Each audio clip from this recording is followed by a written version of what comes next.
Well, hello to the BFOD squad. Yeah, welcome back to Barrelful of Daryl. Now in season 2, episode numero uno.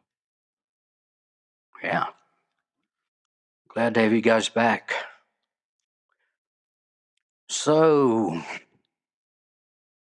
as you know, I have this bad habit of discussing music, movies, give a little bit of mirth, as well as some other funky ass shit. You know? Last week, I gave you a mystery music lyric. And it goes like this. They call me the breeze, I keep blowing down the road. And I asked if you could name the original artist. I'll tell you, this was a big hit for Lynyrd Skynyrd, famous Southern rock band. But the original artist was a guy named JJ Cale. And a little bit more about him in a moment. I got a new movie quote for you, mystery movie quote. And this is it. I think I was trying to start over. I think I was trying to suggest something about the duality of man, sir. And that's from a Grey movie, which I have discussed. Now, last week, I stated that the source of the band name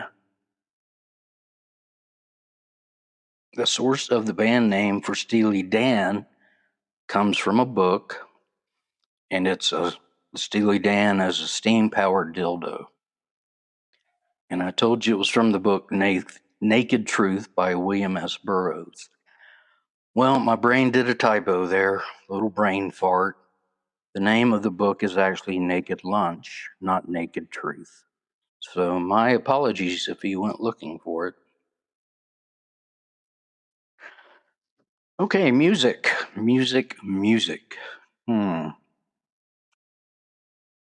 As I mentioned JJ Cale earlier, I think you probably don't know him. You probably haven't heard of him. Maybe you have.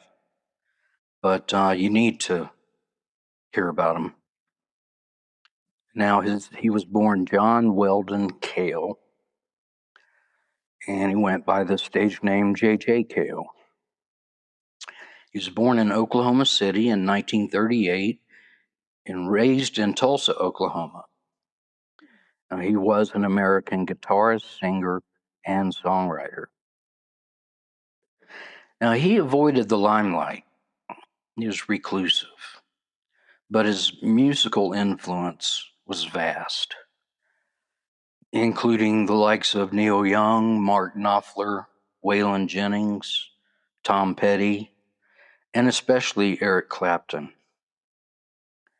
Now, over his career, he released 15 studio albums starting in 1971. And he died of cancer in 2013 at the age of 74. He was an originator of the Tulsa Sound, which is a loose genre drawing on blues, rockabilly, and country. So what makes him so special? Why the hell are you talking about him, Daryl? Well, it's his sound. He has such a distinctive sound. He built himself a home recording studio back when it was unheard of. You see, he had spent some time in the Air Force where he learned about electronics. And he also worked as a sound engineer in his early career. But his style, wow, I mean, it's minimalist. Basically, it's just him recording and creating in his home studio. Now, his voice on his songs it's almost whispery. And his slide guitar licks are, they're enchanting. I'll just say it that way. Now, in 1966, at the start of his artistic career, he cut a single titled After Midnight, which he made copies of and mostly just distributed it to his friends. Somehow, Eric Clapton picked up on it and covered it on his debut album released in 1970. Now, Cale was unaware of this until the song became a radio hit and charted in the top 20. At the time, Cale was languishing in obscurity and poverty. And, you know, he needed money for food, if nothing else. And at the urging of his friends, he released his debut album in 1971 titled Naturally. Now, this is a great album, which includes the songs Call Me the Breeze, Crazy Mama, and After Midnight. Now, these songs are what brought me to JJ Cale. Distinct memories of hearing the song Crazy Mama on my little transistor AM radio. Yeah, I'm old, in case y'all didn't know. At first, I was like, what the fuck is this? This doesn't sound like anything they've been playing on the radio. But the next thing I knew, I was singing along with it every time it played. Yeah. And it became a hit and charted at number 22. Accordingly, he received an invitation to appear on the TV show American Bandstand, which would have moved the song further higher in the charts. But when he was told that he could not bring his band or his equipment to the recording of the show and he would have to lip sync, he declined. He said, no, thank you. Now, are you familiar with the TV show American Bandstand? Well, it was basically a music and dance program that played top 40 hits, while members of the audience would come out and dance to the songs. Now, this show was huge, and huge viewership around the world, and it lasted 4 decades. Yeah, I watched it regularly. Anywho, so now we are in the year 1974, and Lynyrd Skynyrd released an album with the cover of the song Call Me the Breeze, and it was a gigantic hit. And now JJ had some serious coin coming in, allowing him to not have to work and allowing him to basically write songs and tour as he liked. Jumping to 1976, JJ Cale released the album Troubadour, containing the song Cocaine. Now, this song is more of a traditional rock song and not the typical JJ Cale sound, except for his voice. But it was covered the next year by Eric Clapton on his excellent album Slow Hand. And JJ and Clapton became great friends. In 2004, Clapton had the Crossroads Guitar Festival in Dallas, Texas. It's a 3-day event and included a performance by JJ. This is when Clapton asked JJ to produce an album for him, but they ended up recording it together. And they released the album The Road to Escondido, which is primarily all JJ songs, all JJ Cale stuff. And it won a Grammy for Best Contemporary Blues Album. Yeah.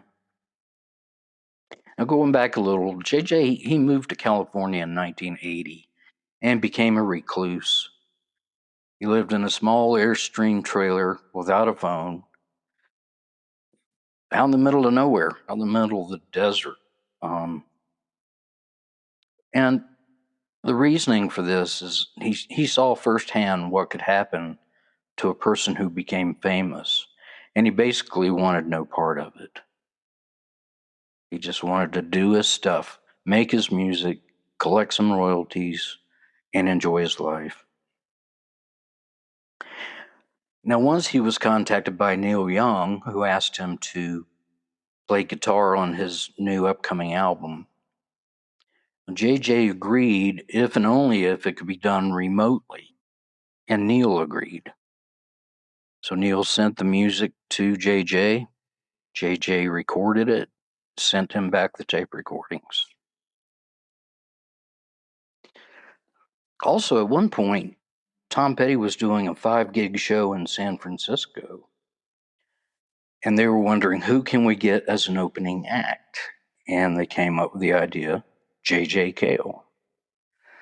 Now, JJ, he can't be reached by phone, so they asked one of his friends to ask him if he would come and be the opener for these 5 shows. JJ replied, "Why in the hell would I do that?" Yeah. So basically, he was living his dream while living as a hermit. It's a brief introduction to him, but I'll stop here and I'll remind you to visit the playlist, for his top songs. By the way, there's a new playlist out there for season 2. Use the link in the episode, please.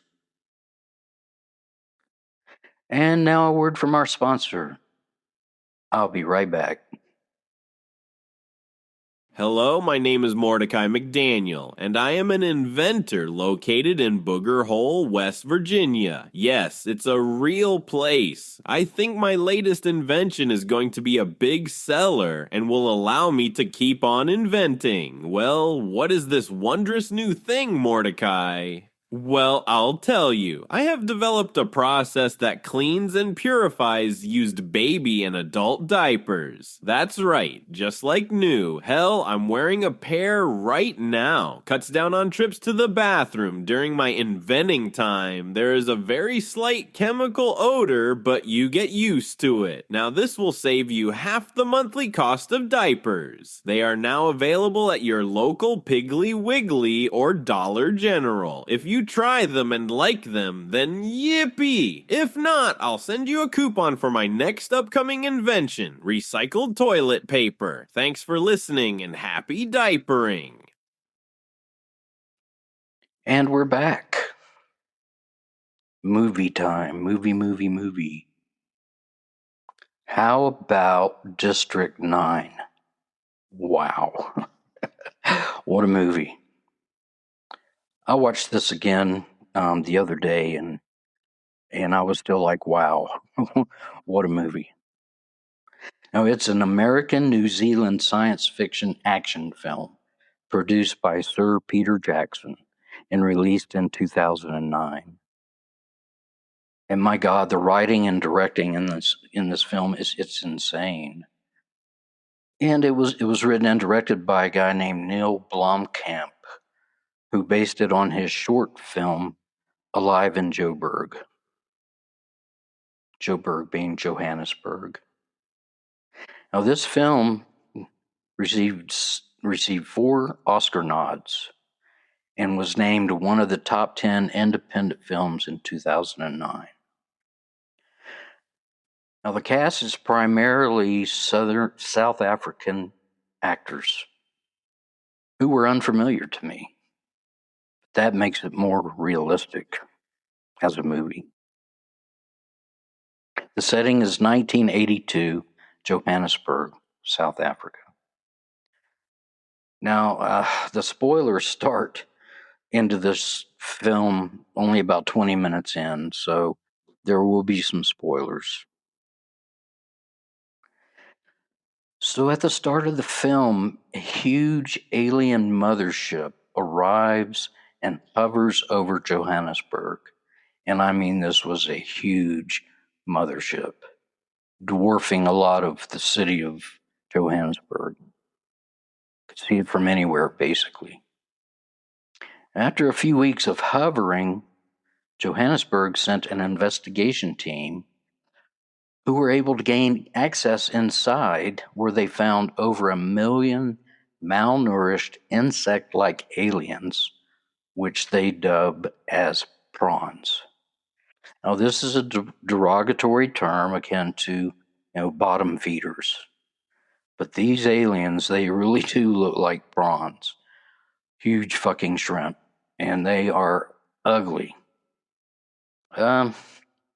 Despite their appearance, they are tall, strong, and filthy creatures whose favorite sustenance is canned cat food.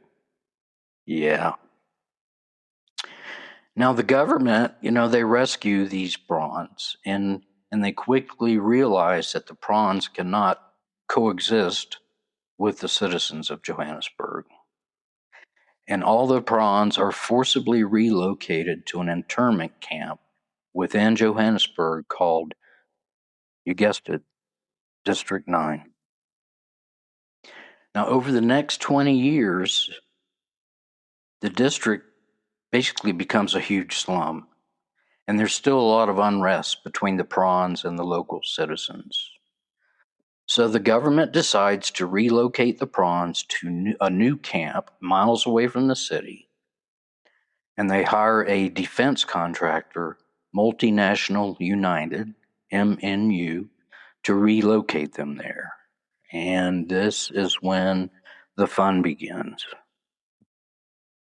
Now, an MNU executive appoints his son-in-law, named Wikus van der Merwe, to lead the relocation efforts.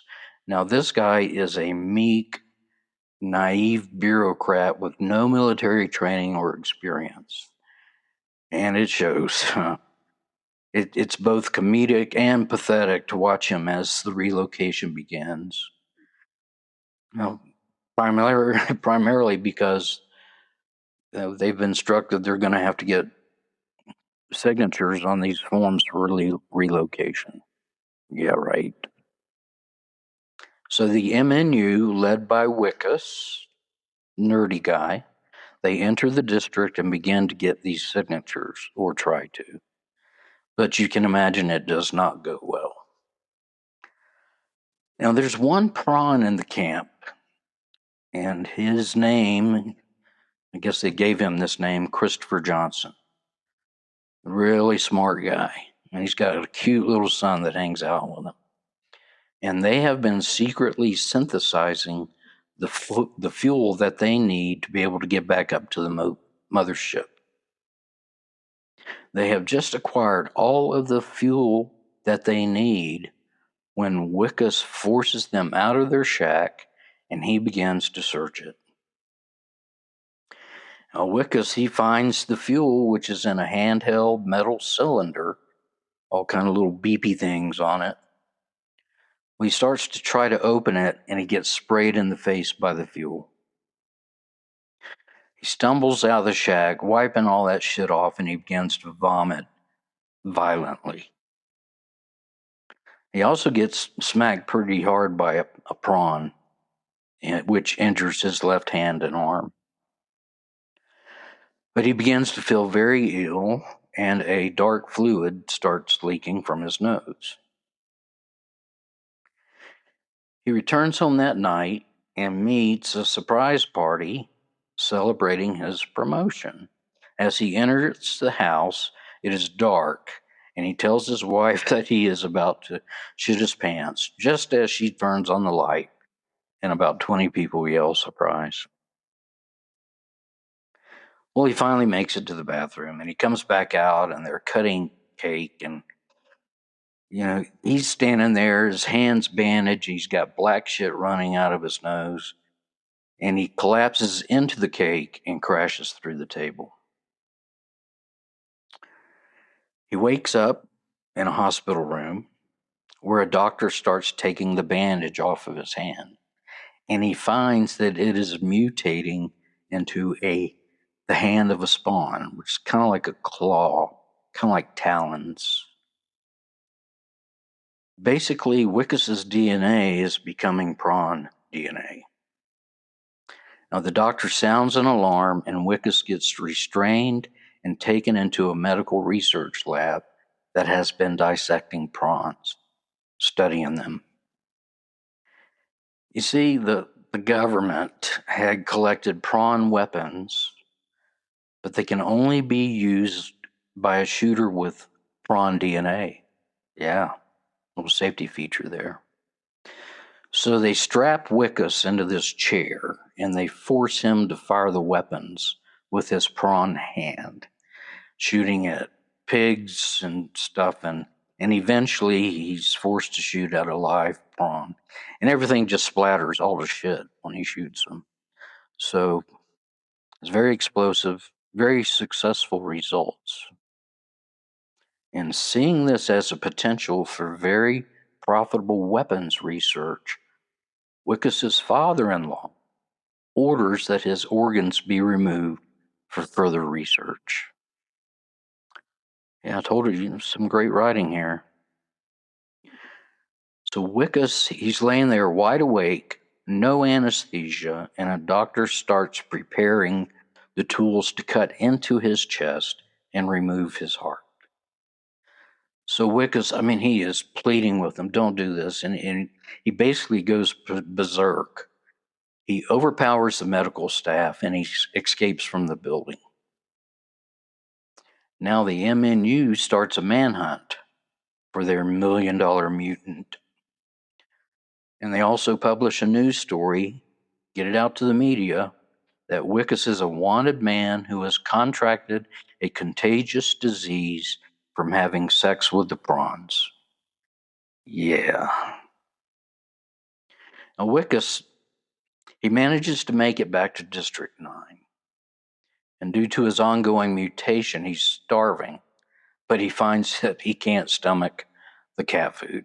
So he goes around stealing other meat sources, pig, whatever. But he makes his way back to the shack of Christopher Johnson, who had the fuel. And Jackson notices that Wickus has a prawn arm. And he knows what happened. And he tells Wickus that he could fix him if only he had the fuel to get back up into the mothership. Unfortunately, the fuel in its cylinder is still sitting back inside the medical research lab. So they hatch a plan to go and get it. But to do so, they would need prawn weapons, or it would be basically a suicide mission.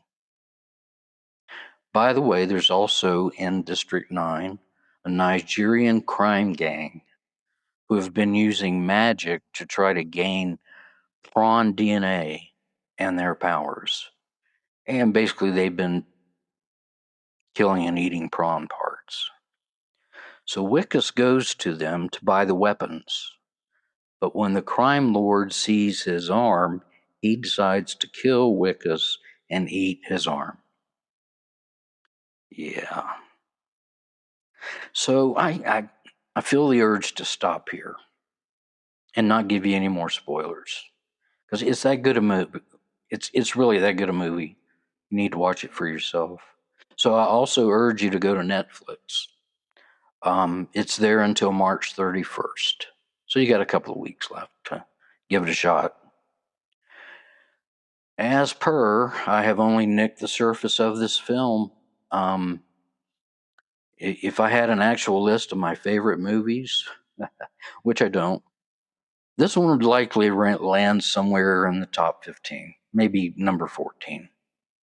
It is mind-blowing, it is eye-popping, and jaw-dropping, with a lot of holy shit and what the fuck moments. Go watch it. Tell them Daryl sent you.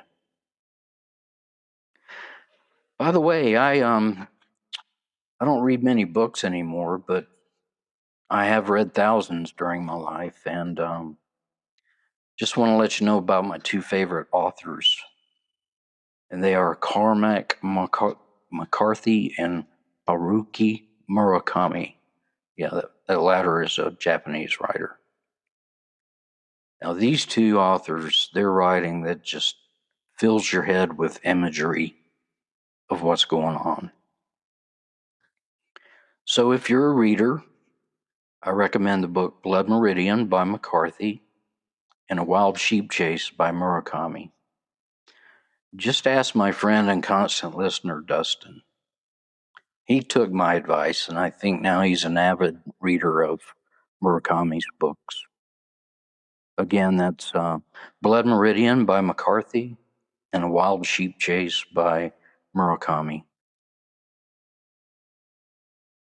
Okay, word of the week. Feckless. Ooh, I like that. Feckless. It's from a Scots dialect. Essentially, it means ineffective or effectless. Feckless. Feckless.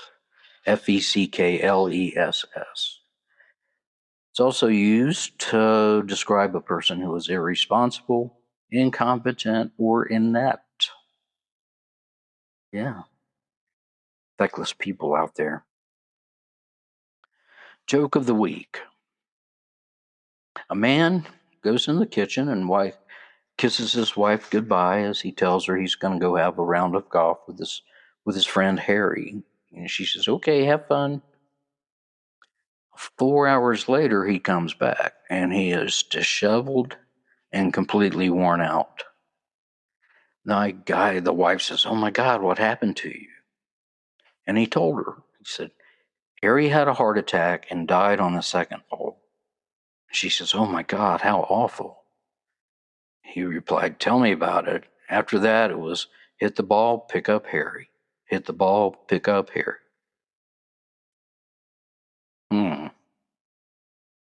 Question of the week. Last week I asked you, how many sides does a circle have? The answer is 2, inside and outside. I also asked you, what can you put in a bucket to make it lighter? A hole. I have an issue with that one. If you put a hole in a bucket, doesn't it cease to exist to be a bucket? I guess that's a philosophical question. New question of the week. About how many people die each day worldwide? If you had to guess, how many people die each day over the entire world? I will discuss that with you next time. Okay. Thought of the week. Now, I read this passage as I was doom scrolling, and to me, it merits the thought of the week. Here it is. Love your fucking life. Take pictures of everything. Tell people you love them. Talk to random strangers. Do things that you are scared to do. Fuck it. So many of us die and no one remembers a thing we did. So take your life and make it the best story in the world. Don't waste that shit. Attributed to Becky Robinson. Okay, so don't forget about the playlist floating out there. I've started a new playlist for season 2. It's really short right now. I think there's only 4 songs. So if you need more entertainment, go back to season 1. And you may contact me by clicking on the send me a text button in the episodes or directly at bfodpodcast@gmail.com. And don't forget, there's a means for you to contribute to the show monetarily. There's a little button on the episodes that says support the show. All you got to do is click it. Send me a few dollars each month. Then I can pay off the rental fees on these movies I watch. Some of them. So that's it for season 2, episode 1. I hope you enjoyed it. I hope you were entertained. And I will talk to you next week. Bye for now.